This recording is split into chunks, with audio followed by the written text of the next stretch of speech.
Marilyn Maestri, co-president of the Secretaries Association. Audrey Irby, co-president of the Secretaries Association. Also standing with me are Sharon Vanderpool, president of the Englewood Professional Assistants Association, and Dave Vignola, co-president of the Teachers Association. My name is Anita Shemish. I'm co-president of the Englewood Teachers Association. The presidents of all three bargaining units, the Englewood Teachers Association, the Englewood Secretaries Association, and the Englewood Professional Assistants Associations, stand united. We have made the joint decision not to endorse the Board of Education's concession demands that were only presented in their entirety at 10 this morning. We are fully aware that this refusal might be used by the board as an excuse to fire the secretaries and professional assistants. But as representatives of our respective members, we cannot in good conscience accept these unreasonable terms. Furthermore, agreement would offer no guarantee that outsourcing would not take place at any time. You claim that the problem is money, yet you rejected our offer of almost $1 million in concessions. In addition, you have just gotten back about $785,000 that had been budgeted for the charter school. You have no reason to outsource and jeopardize the schools and the children of Englewood. Not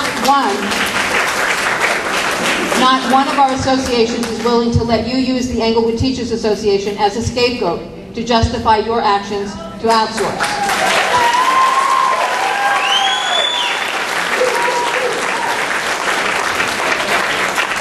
All three of our associations have been and continue to be ready and willing to negotiate. But negotiation does not mean giving in to a series of ultimatums delivered under the threat of people losing their jobs. That's right.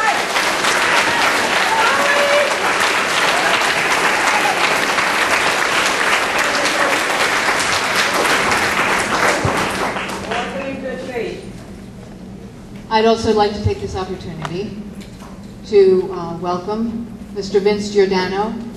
He is the Executive Director of the New Jersey Education Association. He has taken time to come to speak to you tonight on behalf of our members, and we appreciate that very much. Thank you, Mr. Vince Giordano. My next on the list, am I jumping out of order? It's okay. Good man. My name is Vince Giordano. I'm the Executive Director of NJEA, as has been indicated. Sorry. I'm going to do something a little different. I'm going to ask a question of the audience, if it's okay. How many of the 90 people who are going to be laid off as a result of a decision that may be made here tonight have been consulted on the budgeting, the amount of money this board has spent over the last 3 or 4 or 5 years? How many of you were actually asked to participate in those decisions? Raise your hands. No hands? I don't see any hands. You know, if there's outsourcing to be done here tonight, maybe the outsourcing is sitting at the front table. Maybe the outsourcing should be those people accountable for having developed those pie charts and what they stand for. And I'll tell you what, I'll accept every dollar you indicated on the pie charts, because you spent the money. You're responsible. And now you're holding these people responsible. That's not fair. So I'm here tonight in support of the men and women in the Englewood Public Schools. I happen to have a little background here. I've worked as a field rep in this district for over 20 years. And I think Englewood is one of the finest districts in the state.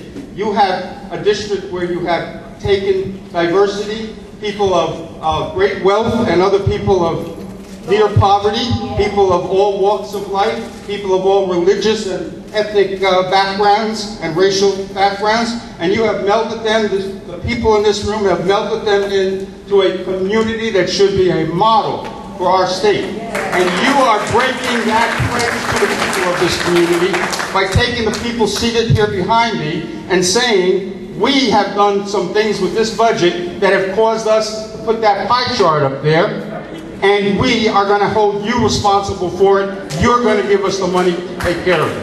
Not fair. Just not fair. I could go on a lot about, and I see I have some time left here, about the bargaining process. And if the information I have is correct, and I've heard some of that information spelled out here tonight, that the teachers and the other school employees have actually answered the call and have put roughly $1 million on the table. That isn't heard of generally in collective bargaining. But that's how much the entire group, the teachers and others, feel about the people who you are going to be firing. That's how much they feel they should stay here and work with your children and with your community. And you should listen to them and you should pay more attention. Now, see that clock ticking down, 21, 20, 19? I'm going to stop right at the end of it. You know why? I'm going to ask you to put this motion off tonight, to make one more effort, because as you were talking up here, I was getting information, no, that's not true, no, that wasn't their offer, no, that's inaccurate. Well, if you don't have the facts straight, you can't reach an agreement. Meet with them and settle this thing.